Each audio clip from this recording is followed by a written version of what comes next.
कृपा किन्ह भरपूर आयो यह संसार महा जीव चिताय अंकुर साधु रूप धरि आया किन्हो सबदा पुकार चेतो स्तन पाई के करहु बचना शिकार।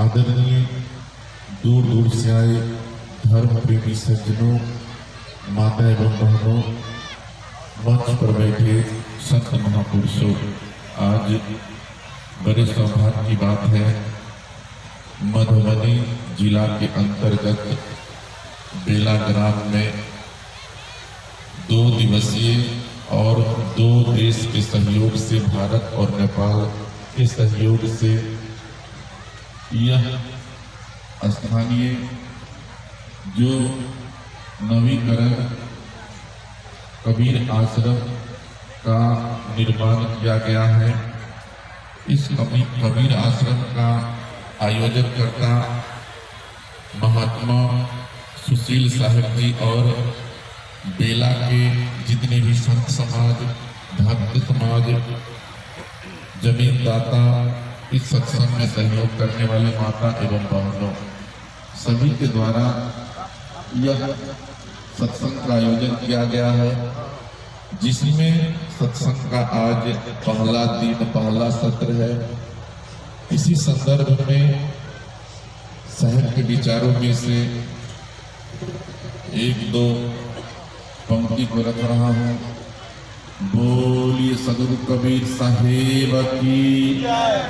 साहेब इशारा करते हैं, मानुष देहिया पाई के, मानुष देहिया पाई के, चुके न अब की बार, जाए परे भव चक्र में सहे घनेरी मार।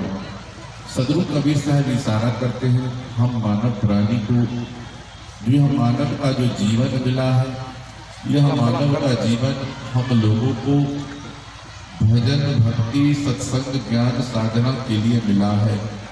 इस जीवन में अगर हम लोग अच्छे कर्म से अगर चूक गए, अच्छे सोच से अगर चूक गए, तो यह मनुष्य का शरीर दोबारा मिलने वाला नहीं है।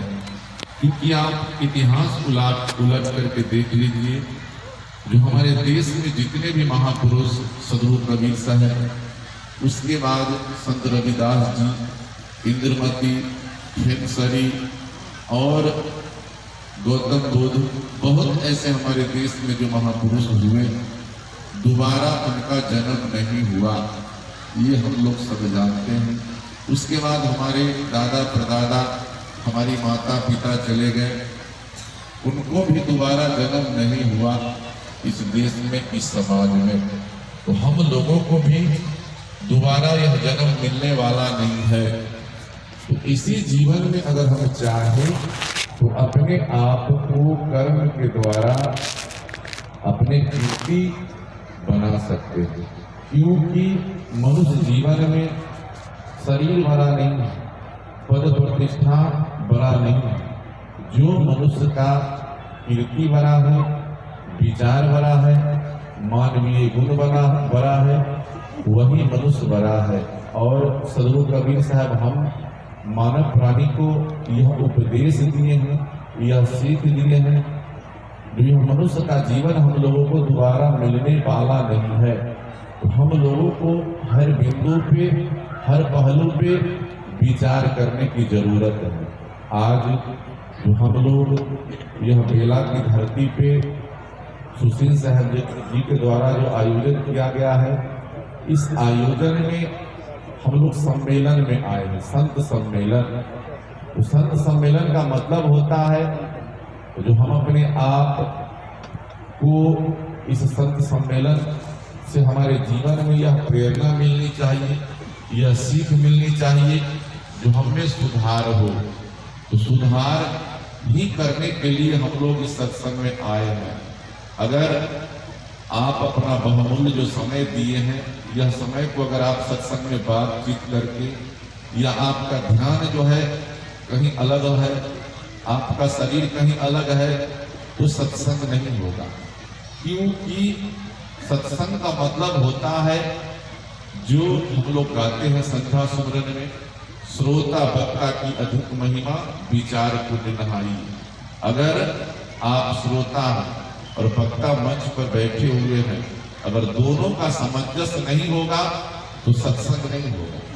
क्योंकि सामंजस्य होना बहुत जरूरी है, सत्संग में शांति होना बहुत जरूरी है। और शब्द पर जब तक आप लोग ध्यान नहीं देंगे तब तक सत्संग नहीं होगा। क्योंकि शरीर आपका सत्संग में है और मन कहीं और भटक रहा है, ध्यान कहीं और भटक रहा है, तो इसमें भी सत्संग नहीं होगा।